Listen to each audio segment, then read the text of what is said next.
one of the main things I keep in mind in this is I've read so many articles and blog posts and opinions everywhere on the internet over the years that say, don't do rewrites.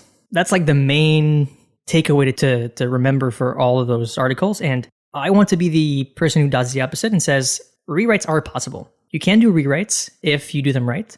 And how do you do them right? There's many key things involved in there, but it's not a thing where you have to kind of push the rewrite option aside if it's something that you don't think is possible.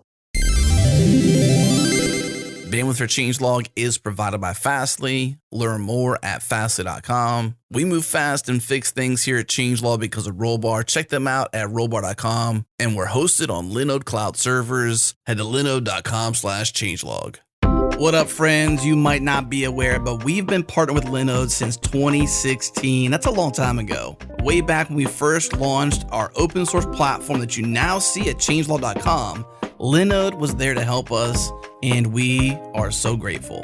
Fast forward several years now, and Linode is still in our corner, behind the scenes helping us to ensure we're running on the very best cloud infrastructure out there.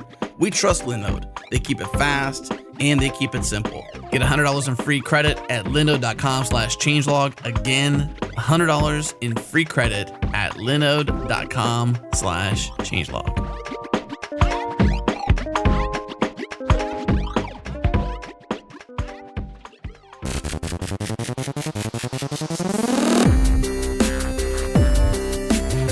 What's up? Welcome back, everyone. This is the Changelog, a podcast featuring the hackers, the leaders, and the innovators in the world of software. I'm Adam Stacoviak, editor-in-chief here at Changelog. On today's show, we're joined by Maxime Vaillancourt to talk about Shopify's massive storefront rewrite from a Ruby on Rails monolith to a completely new implementation written in Ruby. As you may know, it's a well-known opinion that rewrites are the single worst strategic mistake that any software company can make, and generally, it's something you should never do. But Maxime and the team at Shopify have proved successful in their efforts to rewrite Shopify's storefront, and today's conversation covers all the details.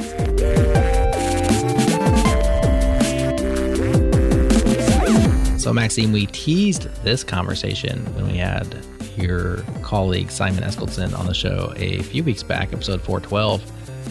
But he was here to talk about napkin math, and he was part of this Shopify storefront rewrite, but we didn't want to talk about it with him because we knew you were coming up and we want to talk about it with you. So First of all, thanks for joining us on the Changelog to talk about this project of yours.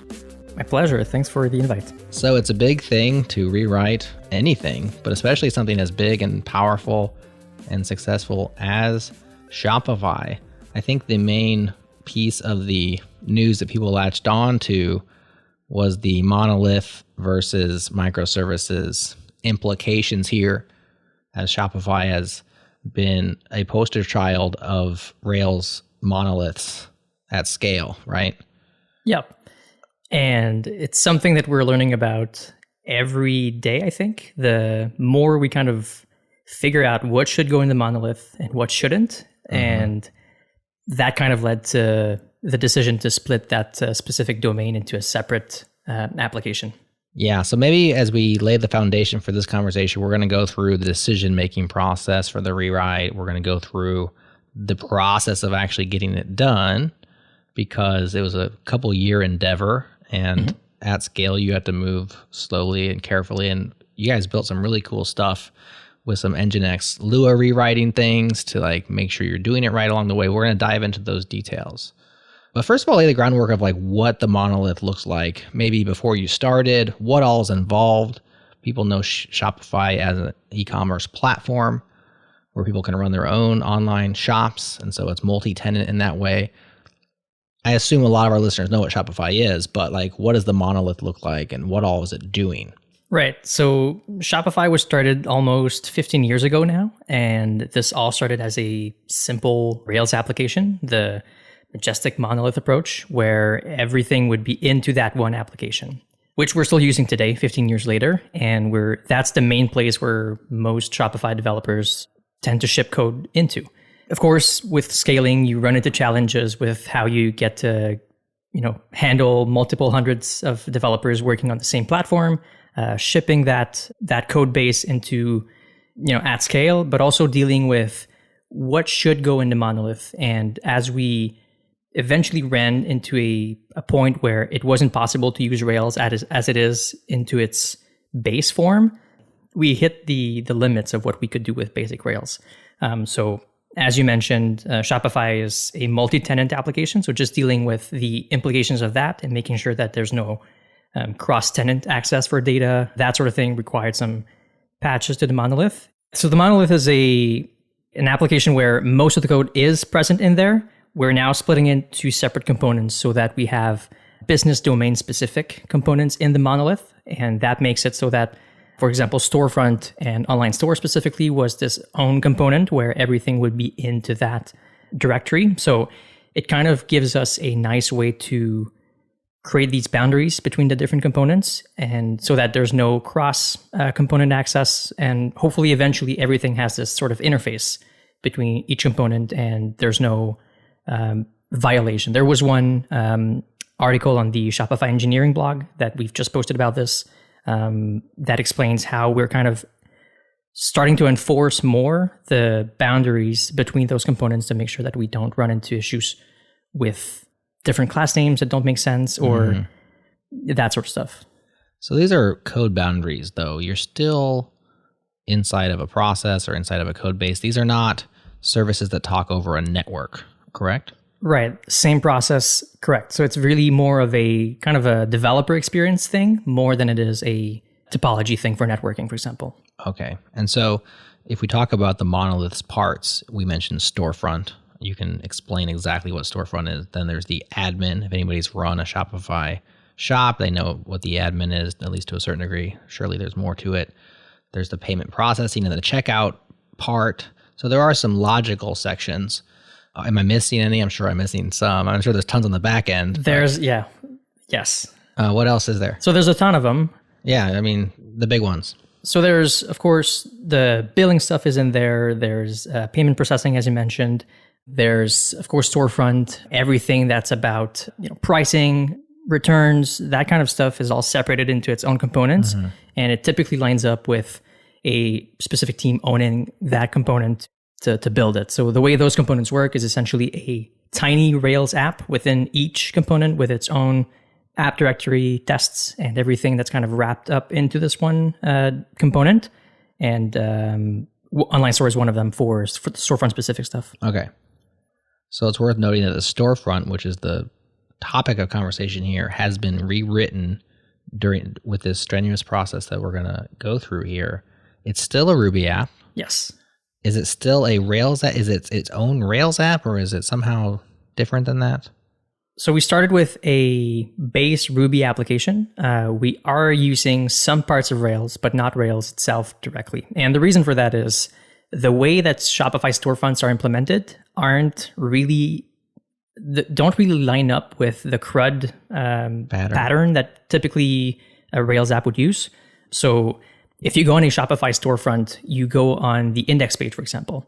You're going to have the index pages, the product pages, the collection pages, and all of those different endpoints that you would see on a storefront. Now, all of those things could be implemented as Rails actions to be rendered, but starting out from scratch, we kind of realized that we don't need everything that Rails provides, and we could simplify this with a Ruby application to get started with at first.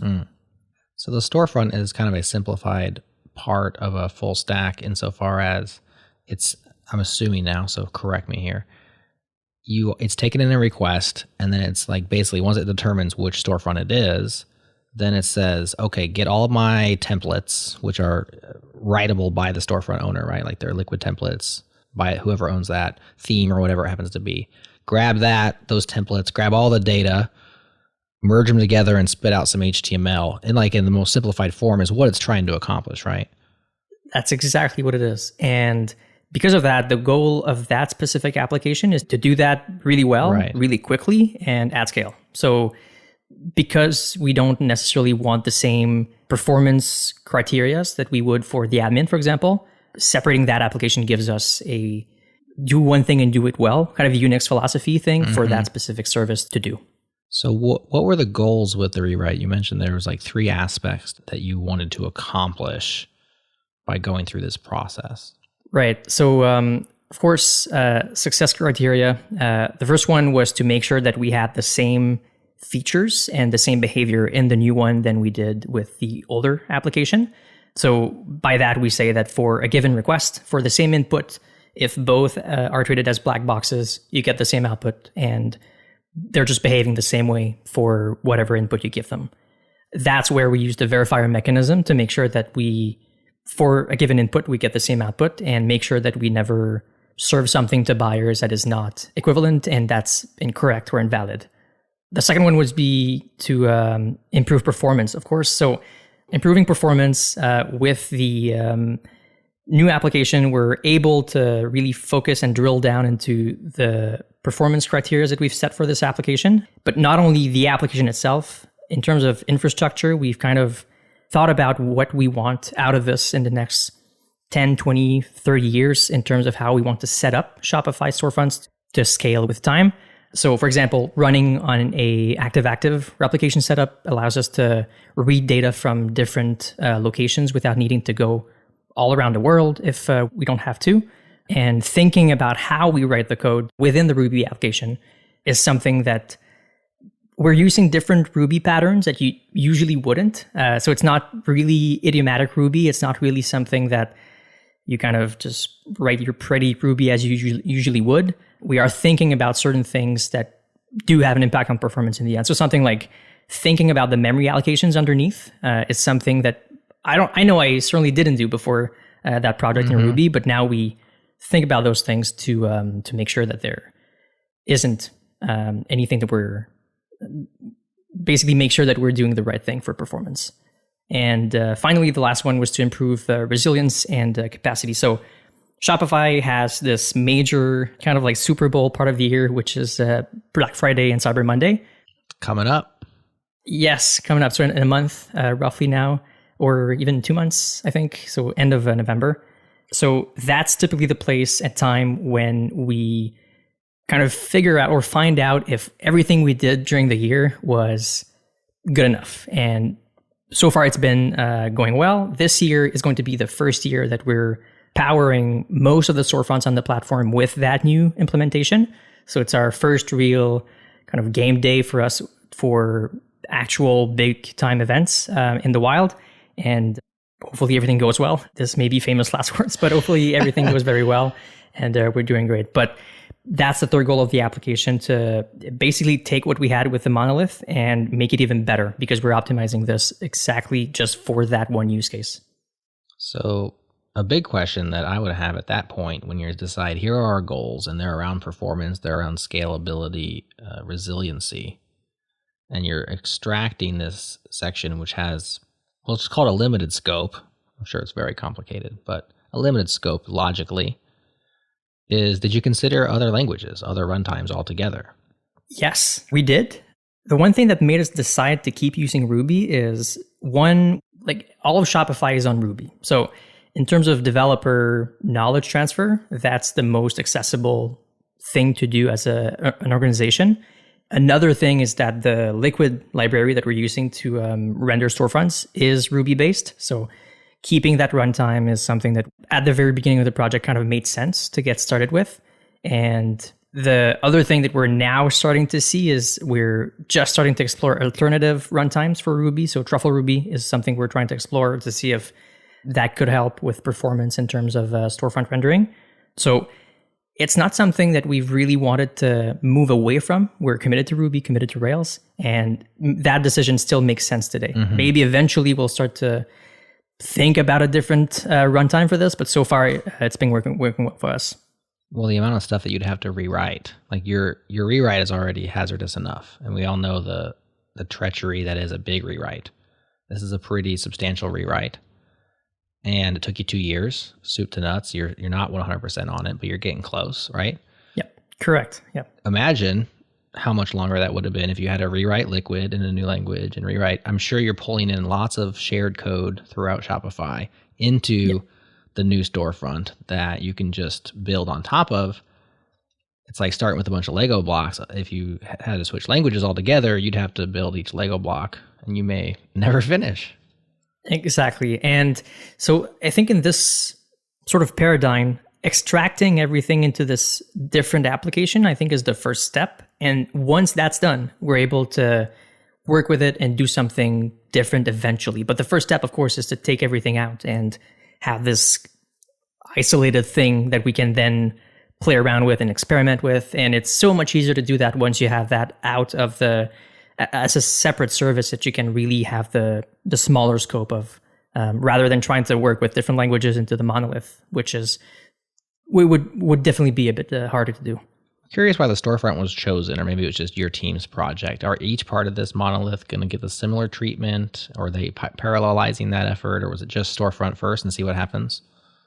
So far it's only storefront, and I don't think there's any other plans to extract any other major blocks from there. So something to keep in mind is Shopify's platform receives a lot of traffic, and the majority of that traffic is for storefront requests. Admin, of course, takes a good chunk of that, but mainly is storefront traffic. So it made sense for us to optimize that specific place of the code simply because that's where most of traffic goes, and that's something that we could leverage in terms of impact. The other thing is that storefronts don't necessarily have the same requirements as you would need from the admin, for example. So the admin is something where you want to have valid information at all times. And for example, payment processing and billing is something where you want the right amount of dollars being taken in and out of your accounts, right? So performance is less of a criteria there because you want to ensure that you have proper calculations and logic going on there. On the storefront, there is a bit less of that strong requirement. Yeah, I think that's spot on. I mean, a storefront is rendering, correct information, obviously. It's not about, not correct or incorrect. It's more like an admin is for a limited scope of type of person, whereas a storefront is literally anybody on the internet. Exactly, yeah. And if you look at Shopify as a up or down scenario, the majority of that up or down scenario is likely looking at storefront, not so much admin or others. Like you might get a limited and a small portion of the world is going to care, but the majority is going to care about storefront being open and fast. Exactly. So storefront, the main criteria there is performance, especially as people run onto mobile devices from all around the world. You want to get people to have their storefronts to be loading as fast as possible from any sort of circumstances. So in this case, there's a bit less requirement to get the right data at all times to be precise at any given second. It's really more to get the response in their devices to start doing something. You think about this from a standpoint, you mentioned that Rails CRUD scenarios didn't really fit in with the criteria of this, which is we're kind of defining what was it that sort of pinpointed this, as Jared mentioned, why storefront? Why would you rewrite this? And would you parallel other opportunities inside of Shopify? And I think you think about the right tool for the right job. And while we're not dismissing the fact that Rails isn't amazing, as you had said, you're committed to both Ruby and Rails. So this isn't a matter of like, done with Rails, see you bye. It's more like, well, maybe in this scenario, performance and speed and optimization, all these different things outweighed that. And I think the bigger play here might be to help us understand why Rails didn't fit anymore and why a rewrite made more sense. And in particular, to Jared's question, why Ruby still yet, which makes sense because, hey, you've got a lot of Ruby knowledge inside of Shopify. It would make very little sense to move away from unless you had a really good long-term plan for that. But more so, why the rewrite for Ruby, but so much the right tool for the right job. Ruby is still the right tool for the right job, but Rails didn't fit anymore in that realm. What did you gain by going pure Ruby and non-idiomatic Ruby and all those things? One thing that's interesting is we're still using a fair amount of Rails components in that new implementation that aren't necessarily the whole Rails app itself, but we are using some bits of active support to, compatibility purposes to make sure that what we have in the monolith still works in the new application. There's various gems that are still used in Rails that we do use in the new implementation. So the way I see it, it's more of a hybrid in between a bare bones Ruby app and what Rails would provide. What we're kind of putting behind is everything that's the Rails routing, for example, was something that we didn't really necessarily need for that implementation because of how storefronts are routed, can be implemented fairly simply without going with everything that Rails provides with routing. But there's a fair amount of behavior and features that Rails does provide that we are using still in the application through gems and modules that we've imported there. It sounds like to me when you talk about the non-idiomatic Ruby, when I read the blog post, a lot of the things you're doing is like using the self-destructive style method calls like map bang, where it's not going to return you a new array or whatever it happens to be of objects. It's going to actually modify itself in place. And the reason why you do that inside a storefront is because you are optimizing the heck out of memory consumption, right? Like you're trying to get memory consumption to as small as it could possibly be. And so there's your why not Rails right there. It's like if we can load as little, I mean, one reason, of course, there's plenty of reasons, but if you could load as little bit of that code into memory as possible of what you need of Rails and not the entire stack, you are undoubtedly going to save in memory allocation all those objects you're not using. Exactly.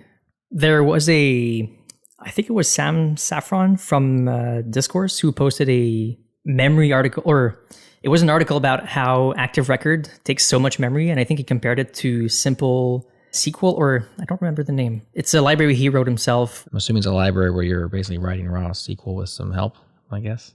Kind of, yeah, where... How I learned to stop worrying and write my own ORM.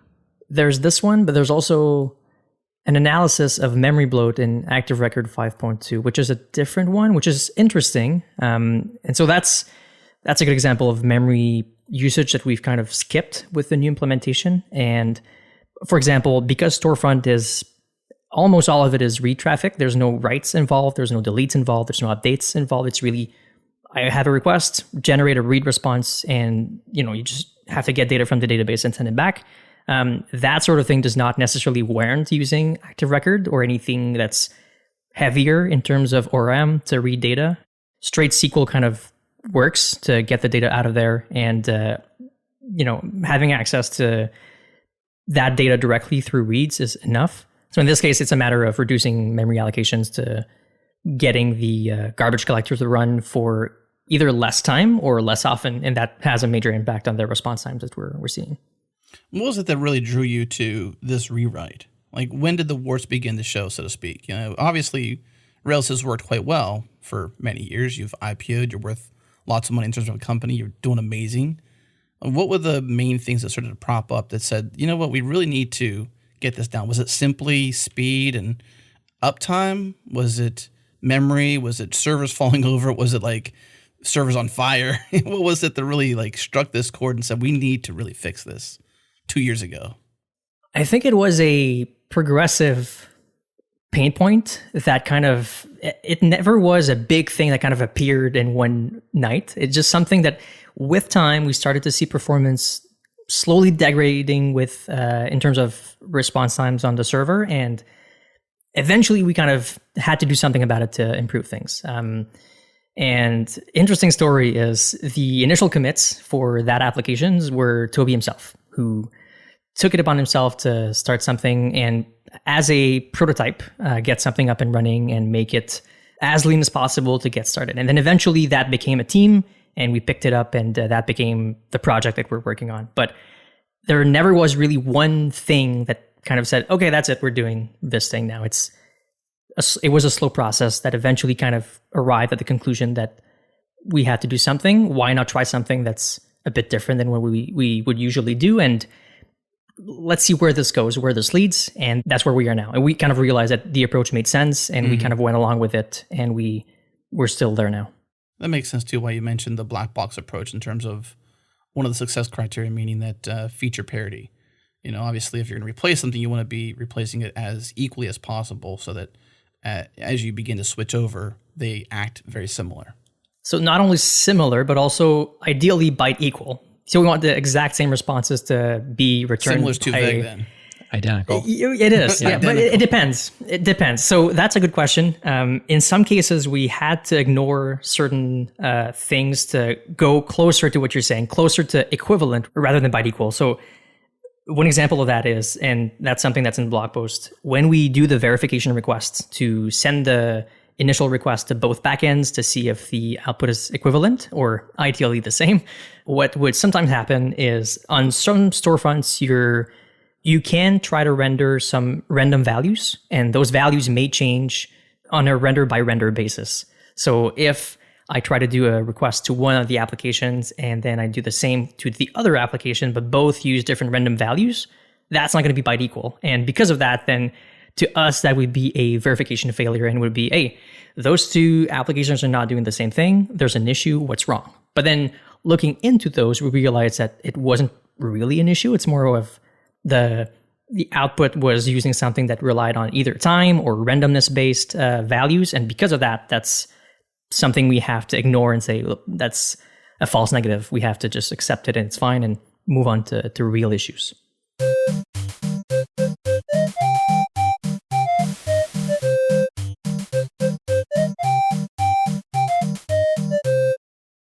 Our friends at Pixie are solving some big problems for applications running on Kubernetes. Instantly troubleshoot your applications on Kubernetes with no instrumentation, debug with scripts, and everything lives inside Kubernetes. But don't take it from me, Kelsey Hightower is pretty bullish on what Pixie brings to the table. Kelsey, do me a favor and let our listeners know what problems Pixie solves for you.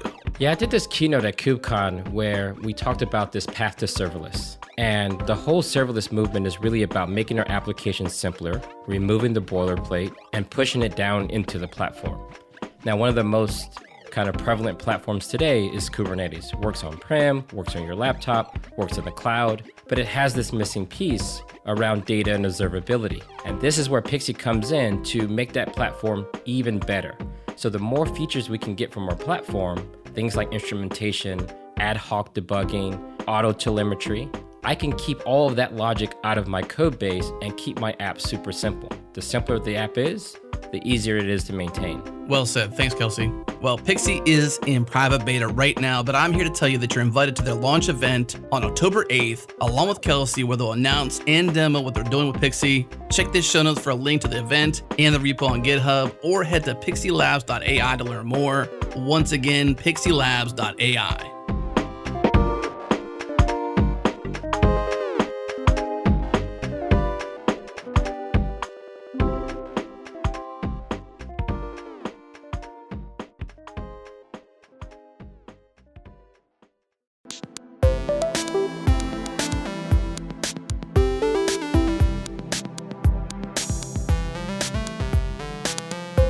All right, Maxime. So you and the team defined your success criteria: feature parity, improving performance, and improving resilience and capacity. And then you set out to rewrite the thing.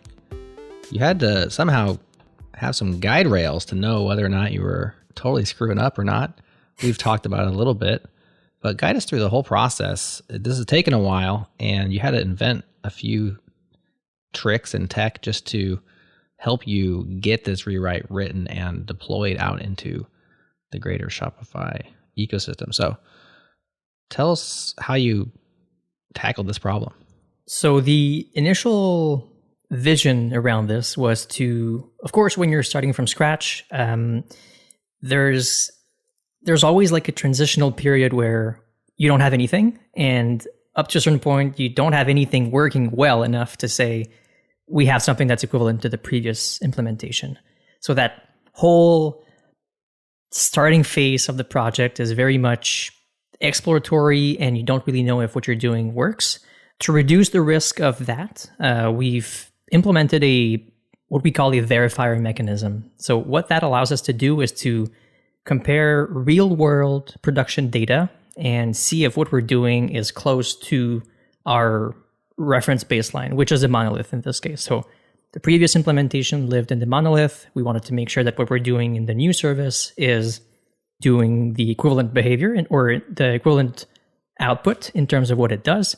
And that mechanism allows us to say, okay, we're looking at the responses from both applications and we see discrepancy on line, 117, there's a missing module that's not included or something. And so that gives us an idea, okay, we have to fix this. Either most of the time it's something that we haven't implemented in the new application, or it's something that's a bug that we've noticed that we didn't know was there, but because we have this verification mechanism that now we realized, oh, maybe there's been a bug in that application in the monolith that we didn't really know about. And that's something that we've run into of, like, it's a bug that's been there for 6 years. We never really knew it was there, but upon doing that verification process, we realized that we had implemented something that was the right thing in the new application, and upon comparison, realized it's never been the right thing in the previous one. So it helped us figure out how to go and implement what's most impactful to get towards completion and parity in terms of features as quickly as possible. So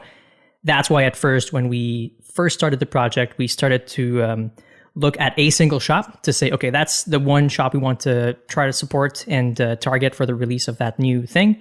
Running the verifier mechanism gets us to a point where we're able to say we're that close to getting that response to be exactly the same for the new application. And from there, move on to other endpoints, other shops, and then figure out how to scale to the rest of the platform. So I've done this at tiny scale where I take one endpoint, I curl the endpoint, take the response, take the other endpoint, the one that's in development or the one I'm building, curl the same thing, take the response, pipe it to diff, and then I look at the diff, and I hope diff says, these two files are identical or whatever it says, right? Yep. You never quite got there because of all this randomness and stuff. But was your verifier essentially a differ that you just like lodged into your request pipeline? Tell us how that worked. Exactly. So that's exactly what the mental model around this is. And it's just, instead of us doing the curls and the diffs manually by hand in the command line, it's something that's happening. Your customers did it. Exactly. And automatically for us, we're getting some data coming back from everyone just requesting storefronts from all around the world. Right. So of course there's that part of the process, but there's also the one that we're doing locally on our own machines. So this thing runs in production where the verifier gives us data about, okay, there's that many failures in terms of verification that you have to fix for shop XYZ and then over these different endpoints. But also once we know that there's an issue on a given storefront or a given endpoint, we then have to go in our machines and try to figure out, okay, what's the issue? How can I fix it? And how can I bring it back to parity with the baseline implementation? So that specific mechanism is into a Nginx routing module where it's written in Lua. We're using OpenResty.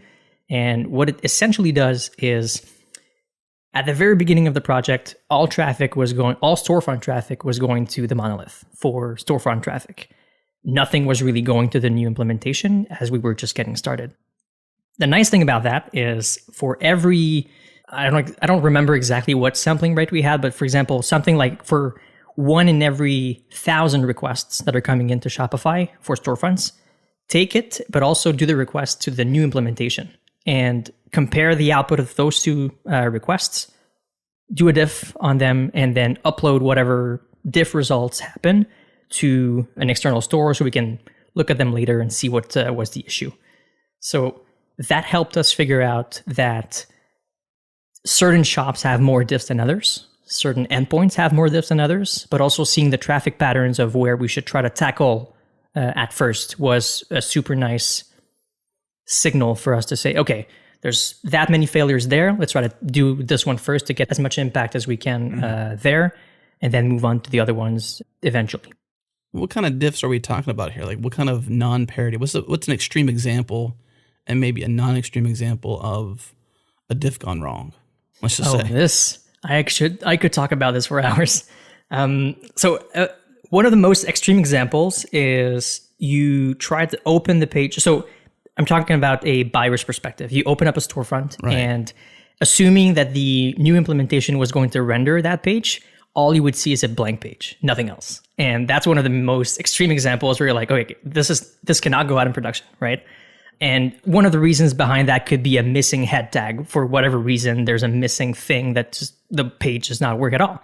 Some of the more extreme examples not in terms of how a buyer would perceive it, but in terms of how we would perceive it, is there's a missing new line.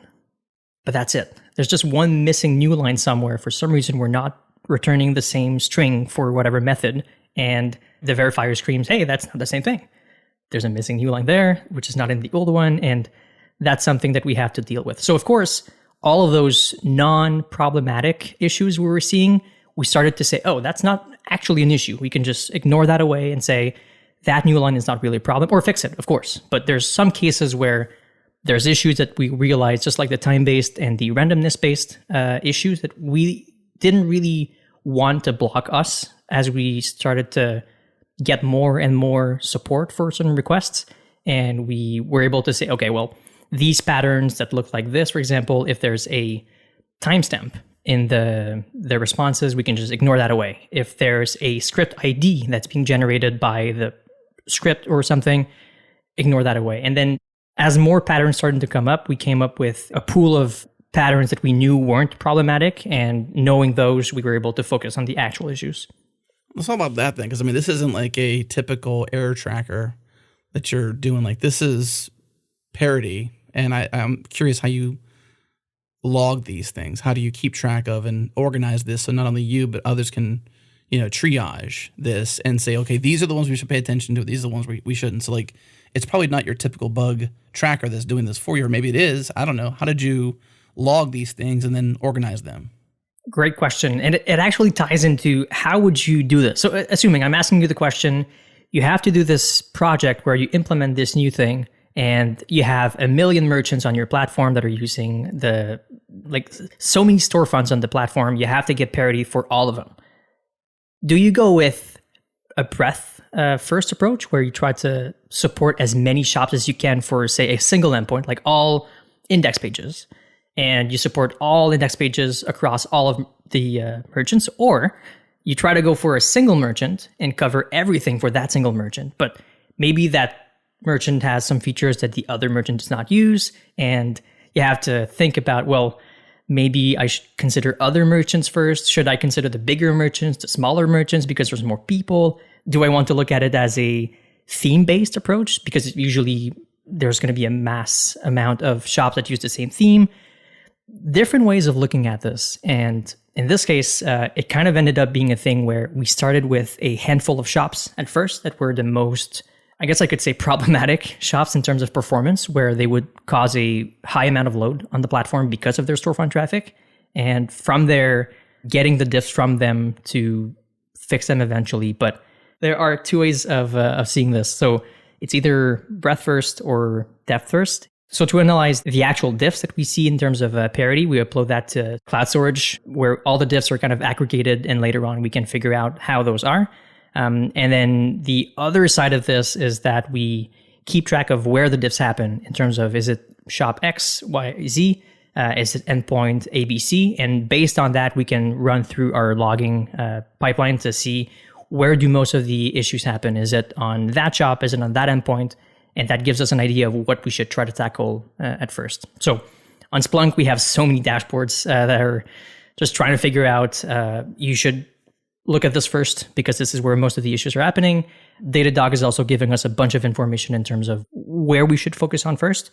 And later on, what's happening is that on the developer side of things, we have tooling locally to be able to kind of comb through the diffs that we have stored on the cloud storage part of it and read through what are the most frequent ones. I don't know what I would have done here. Honestly, it seems, as you describe it, quite overwhelming. As you'd mentioned, I might have gone down both roads and tested both sides of the water and sort of drawn some consensus from the team to see, okay, which direction do we feel is better, breadth or depth? And I think I might have done a little bit of both to get a sampling of each direction. But it seems like just daunting. Millions of merchants, unlimited amounts of traffic, tons to dig through, and anomalies everywhere. So I have extreme empathy for you. It seems like a daunting task. I would send, there's a team, right?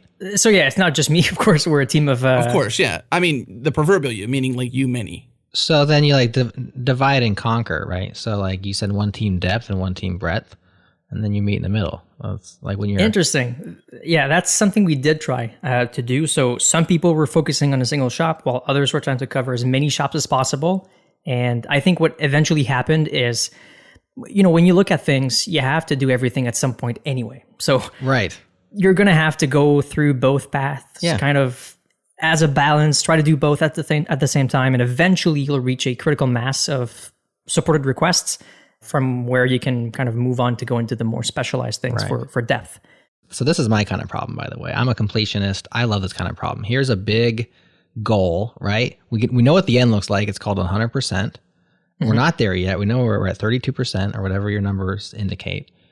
And we have a clear path to getting there. What do? Well, you check the next diff and then you fix that problem. And then now we're at 30. Okay. And you try to find the ones where you can implement a module and chop off a whole leg, and you're like, oh, look at that. That module just solved these 15 problems. And you're just on your way to the end. This is like a good video game where you're like, I'm trying to find, like, I got my main quest and my side quests. I've got to get them all.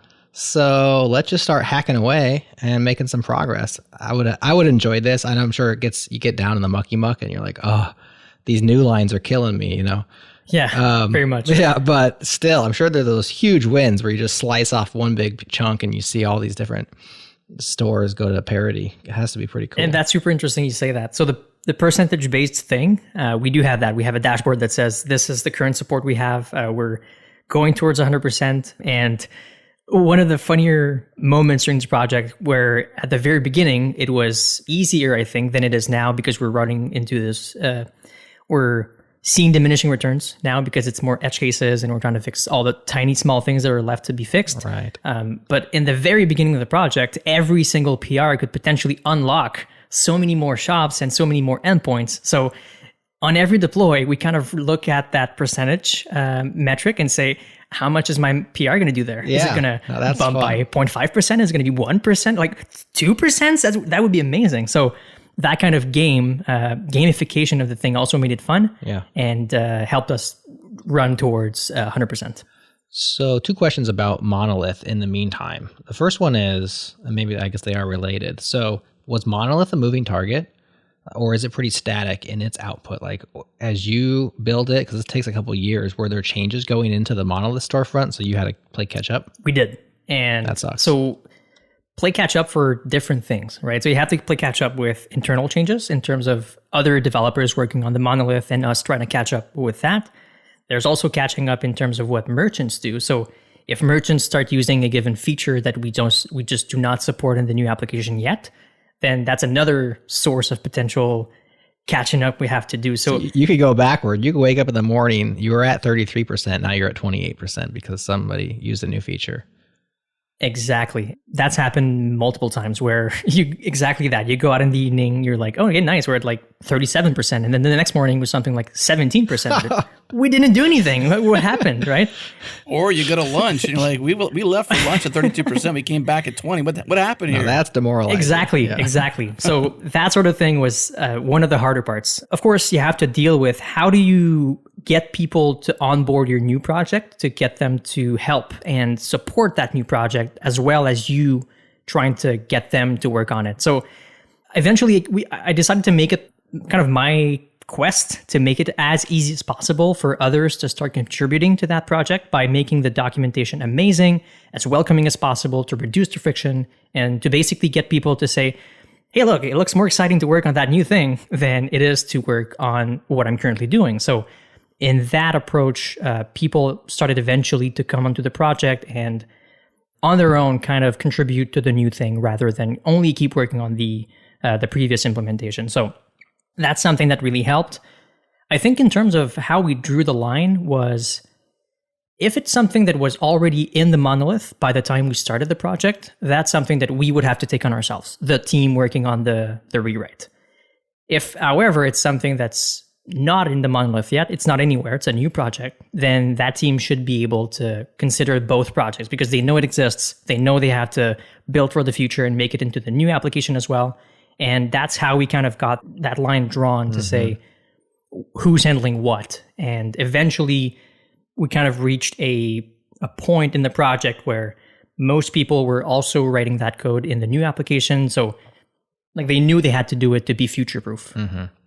So my second question about the monolith is, because you were going for parity, did you ever have to re-implement bugs or suboptimal aspects of the monolith because you had to have the exact same output? Yes. That also sucks. It's like, this is my brand new thing. I have to put the bad stuff in the new thing. Yeah. Well, so it's a bad thing, I guess, for us as developers in terms of it doesn't feel good.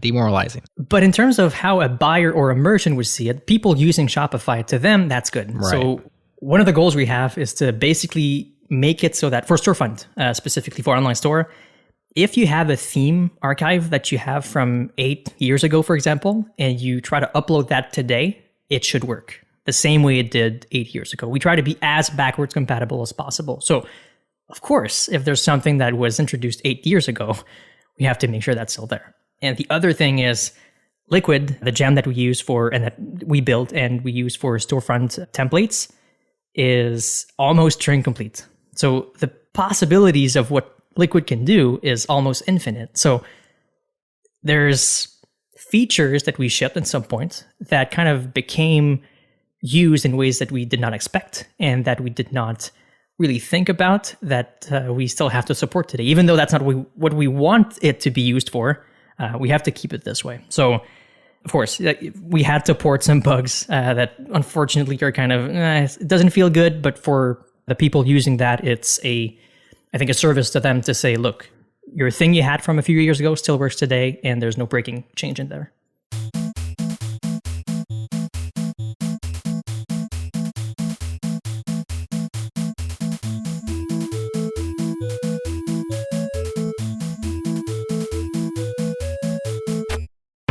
What's up, friends? When was the last time you considered how much time your team is spending building and maintaining internal tooling? And I bet if you looked at the way your team spends its time, you're probably building and maintaining those tools way more often than you thought, and you probably shouldn't have to do that. I mean, there is such a thing as retool. Have you heard about retool yet? Well, companies like DoorDash, Brax, Plaid, and even Amazon, they use retool to build internal tools super fast, and the idea is that almost all internal tools look the same.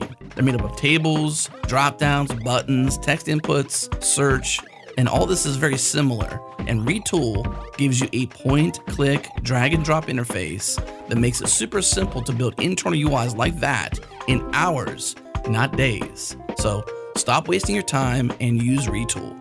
Check them out at retool.com/changelog. Again, retool.com/changelog.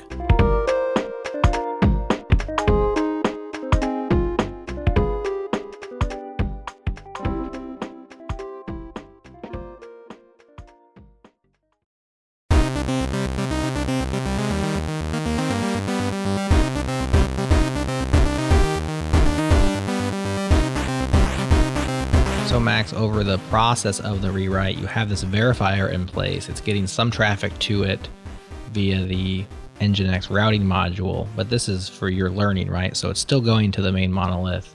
It's also going to the verifier running your code, doing the diffs. At a certain point, I assume, since the blog post is out there and, we got Black Friday coming up, you are confident enough, you have a high enough percentage on a high enough number of stores or themes that you say, we're going to start rolling this thing out. Tell us how, I think the routing module played a role here. You kind of automated this process. Tell us about that, because I think it's pretty neat. Yeah. So along with the process of verifying traffic, we wanted to start rendering that traffic for real people out there buying stuff to serve that traffic using the new implementation. And we simply leveraged the existing verifier mechanism to say, if you have a certain amount of requests that have been equivalent, and that's happened in a given time frame, then consider that endpoint for that specific shop to be eligible to be rendered by the new implementation. So that was all kept tracked as it's very much a stateful thing, a stateful system to keep track of what those requests are, should they be considered, and if they are, start rendering. So all of that was being kept track in the verifier mechanism, again, in Nginx, storing that into a key value store to just keep track of how many requests we're getting, whether they're the same or they're not. And we have this whole routing mechanism that we control to say, okay, assuming that we have that amount of traffic in that amount of time that is equivalent to the baseline reference implementation, then the routing module would start to send traffic to the new implementation instead.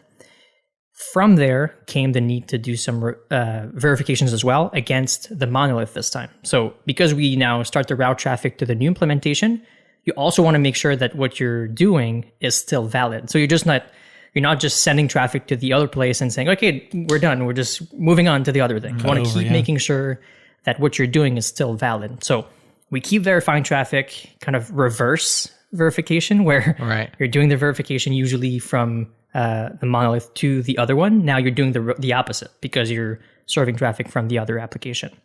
And that kind of started out as a few shops that we wanted to take care of because those were the main winners from what the new application was doing in terms of impact on performance and resilience and everything.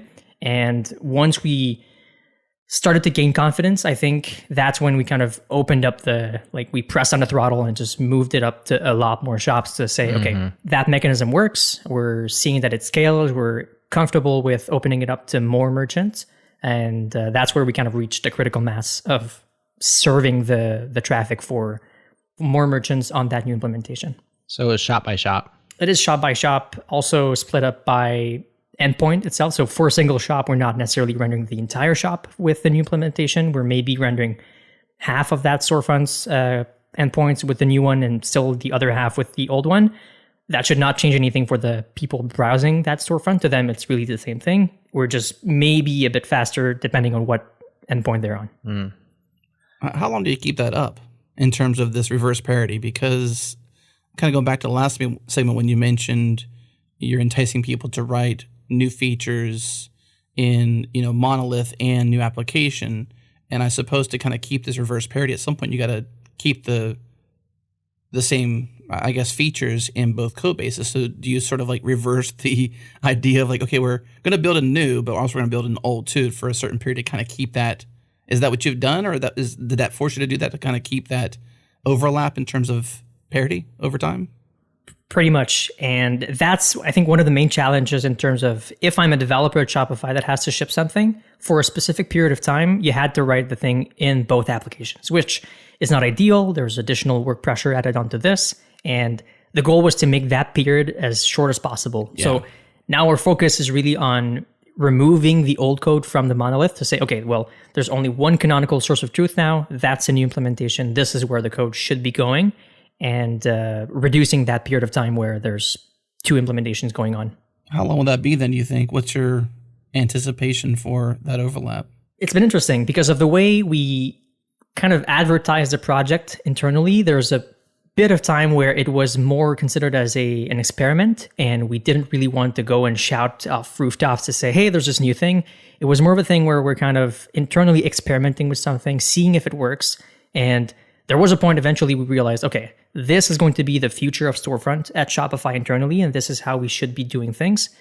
From that moment on is when we kind of wanted to get people to be aware that they should be writing their features with that new implementation in mind, to think of how they would build it based on the fact that we now have this new thing. It's not the old one anymore. You may still write the thing in the older one if you need it to be available for the previous implementation. But in terms of making sure that people don't have to write that code twice. Of course, they have to for a certain period of time. It's not great, and we wanted to make that as short as possible, but that's something that did happen for a while and still happens for certain parts of the storefront based on what we do support and what we don't at the moment. This is a trade-off, really. I mean, anytime you do a rewrite, you have to ask yourself, what am I willing to sacrifice to do this rewrite? Should I do it at all? Which is kind of the bigger picture. We haven't really asked you that. I mean, to some degree, it's in between all the lines we're drawing here, but this is a trade-off. Like having to do that is a trade-off of, something that's worth pouring into in the future. So to me, it's like, well, it's not ideal, but in order to rewrite in a smart way, all the steps you've talked about, the verification service, the diffing, all the work, the double implementation for a time period, the overlap, and the continued reverse verification, like to me, that's like necessary. Maybe in particular with your style of application, in terms of your customer base, all the, routing you have to do just generally, but like that's a necessary trade-off that you have to do when you say, okay, we have to solve this problem for the future. And unfortunately, this, lab experiment gone right is the future. So we have to do it this way in order to rewrite this thing. Like to me, that's just a necessary trade-off. It's like a tiny bit of pain now that is going to be so much better later on. So why not do it now? Yeah. Ripping off the Band-Aid and just dealing with it now. Of course, it's a bit painful, but there's going to be so many benefits from this. So let's not think about it too much for now. So are you beyond the pain, or are you still in the pain in terms of the double implementation? Your fellow devs. We're way beyond the pain. So Monolith doesn't get any new features? It does in rare cases, in very, very rare cases. And again, I said earlier about how the storefront implementation we're doing now is mostly a read read application. The rest of the features would be mostly for everything that updates or writes. That may still be going in the monolith for now. And with time, we may be thinking about doing something where writes would also go to the new implementation. Not clear yet if that's something we want to do.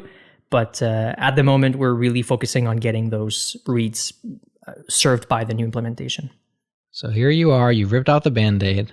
You're at the end of this process. You've made the necessary trade-offs.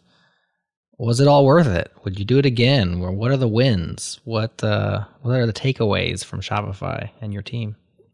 Right. So I think one of the main things I keep in mind in this is I've read so many articles and blog posts and opinions everywhere on the internet over the years that say, don't do rewrites.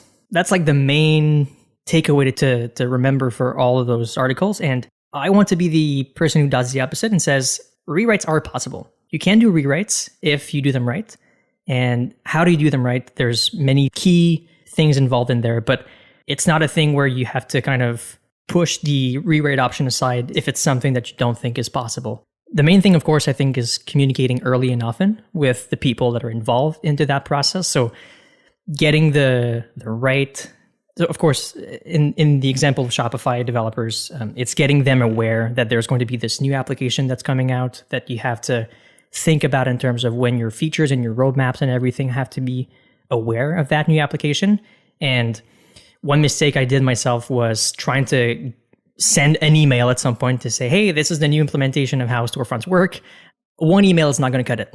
Like, you have to be frequently getting in touch with people and making sure that they're aware. And eventually the word kind of gets on, people get excited about the thing. And that's when you kind of get this excitement going on for that new implementation. And along with making sure that you have the most frictionless process to work on that new thing, when you get those two things combined, that's where magic happens. And people want to work on the thing. The people also realize that it's easier, it's more fun to work on the new thing. So it becomes a self-realizing kind of prophecy where you want it to happen, but people kind of make it happen for you. And that happens through communication, I think. So that's one thing. Of course, in terms of how people using Shopify benefit from this, we're seeing some great results in terms of performance. On average, over all traffic coming up on the platform, we're seeing around 3 to 5x performance improvements for storefront response times on cache misses. So, of course, we're focusing on cache misses because cache hits are almost always fast. But whenever there is a cache miss, that's what we want to optimize and make sure is always fast. So that was kind of the first rule, I guess, of the project, to say, don't really think about caching because we want to first have very, very fast cache misses. And only when we know that we have some very fast cache misses do we want to start thinking about caching on top of that. So we don't want to cheat away the cache misses by saying, it's not a problem because we just add caching onto there. Sure, but what happens when you don't have a cache hit? That's when we want to be extra fast. And in this case, we're seeing some good performance there. In some cases, we're seeing some storefronts kind of surprised us in terms of how they performed, where we were seeing up to 10 times faster cache misses. So that's something we were very surprised to see in the early process. And we kind of knew that this was the right way to go because we were seeing those good results. If we got somebody listening to this show right now and they're thinking, you know what, Maxine's right, I think we could probably do a rewrite. You've obviously made them believe in the potential if done right. What are some of the steps you would take to do it right? We've talked about a lot of them, but like if you can kind of distill it down to like 3 or 5 kind of core pieces of advice, what might those be for our listeners? So I think one of them is to make sure you have the shortest feedback loop possible when you kind of get off track. So for example, our verifier mechanism gets us there in a way that if we implement something that's not equivalent to the previous implementation, we're aware of it really quickly. In terms of minutes, when we deploy, we know, okay, we shipped something that's different. Let's look into it, figure out what's going on, and then move on to the next thing. So that's number one. The second one would be to start with a tiny scope.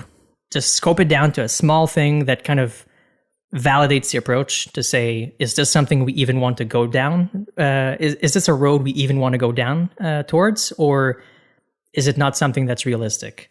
So if it is something that's realistic, having that smaller scope will get you to a point where you know, okay, this seems to make sense so far. I don't see why it wouldn't be okay as well for the rest of the project.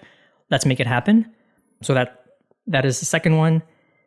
I think the third thing, like I said, communicating early and often, but also making it easy and enjoyable to work on the new thing, like reducing friction, the bar to entry to work on the new thing is a critical thing to get adoption internally for people that need to ship their features and their roadmaps on the different applications. If it's enjoyable for them to do it on the new one, they're going to do it. You don't have to force them to do anything. It's just going to happen by itself. Yeah, if you're going to cause them pain, cause them the least amount of pain, right? Exactly. And kind of trying to balance this out, right? So if you have to get people to write code in both applications, at least make it enjoyable in the new one. Right. Or more enjoyable than it would be in the previous one. What is, maybe distill that one a bit more, is that you mentioned documentation being a critical piece for you. What beyond documentation helps that? I think the one thing I'd say is if you have a Slack channel, a public Slack channel, be the best customer service person you can be. If people arrive with questions, be available, help them.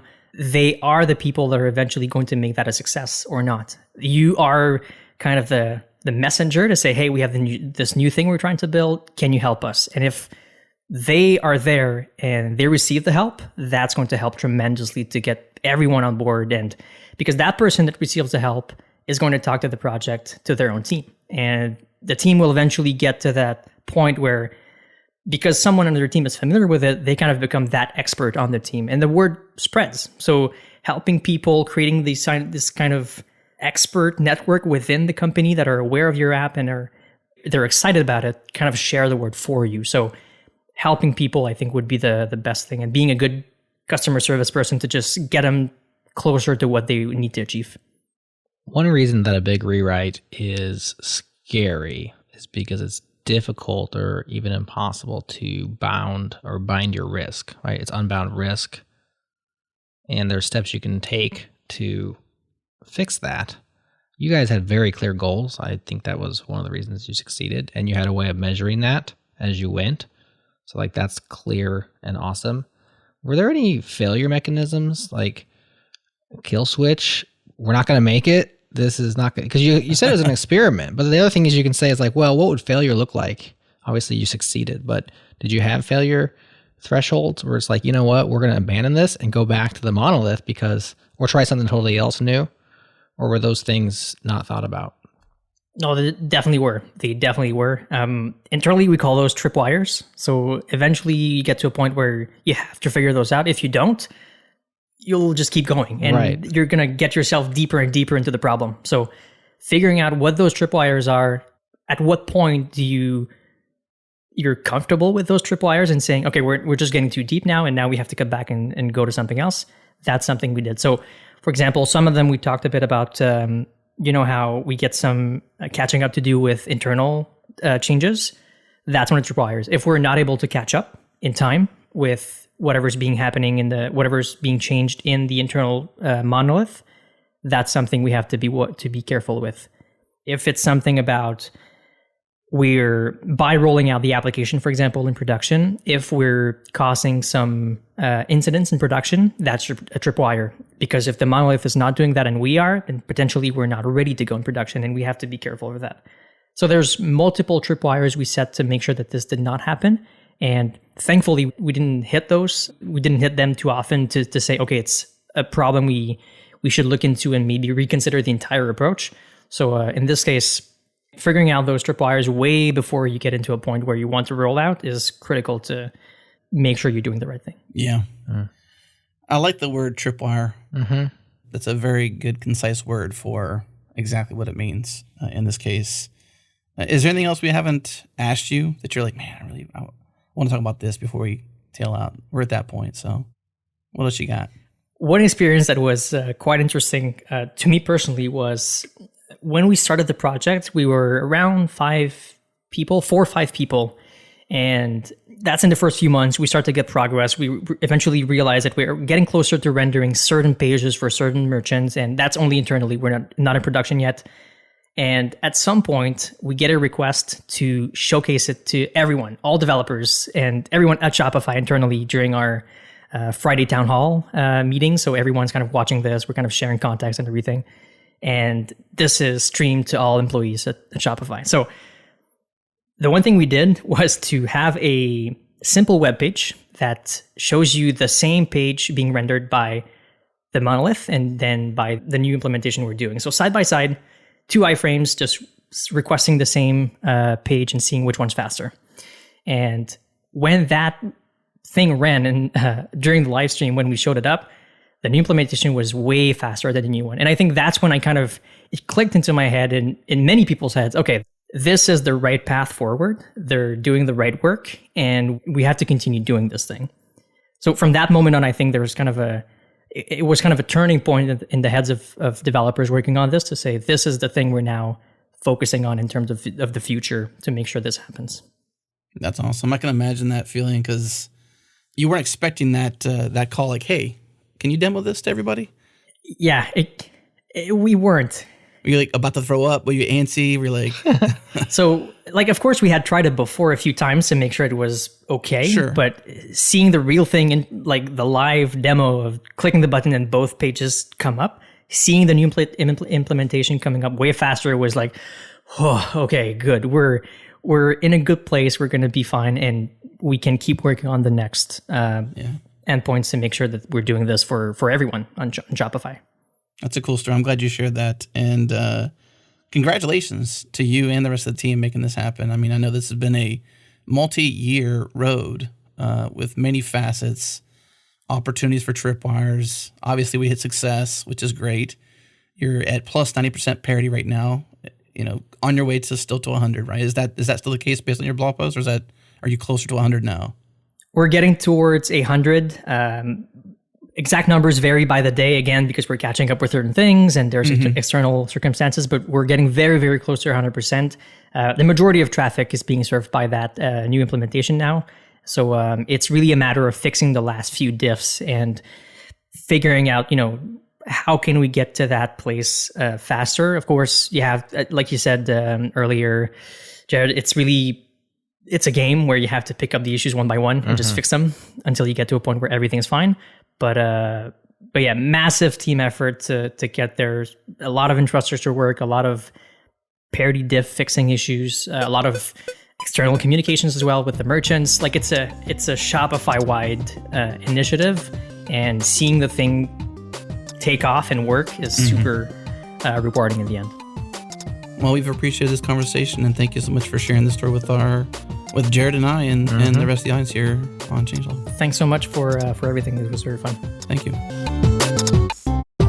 That's it for this episode of the Changelog. Thank you for tuning in. If you haven't heard yet, we have launched Changelog Plus. It is our membership program that lets you get closer to the metal, remove the ads, make them disappear, as we say, and enjoy supporting us. It's the best way to directly support this show and our other podcasts here on changelog.com.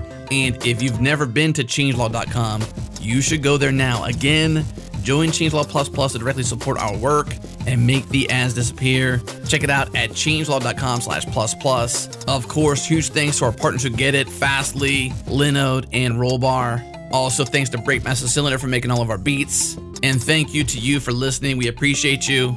That's it for this week. We'll see you next week.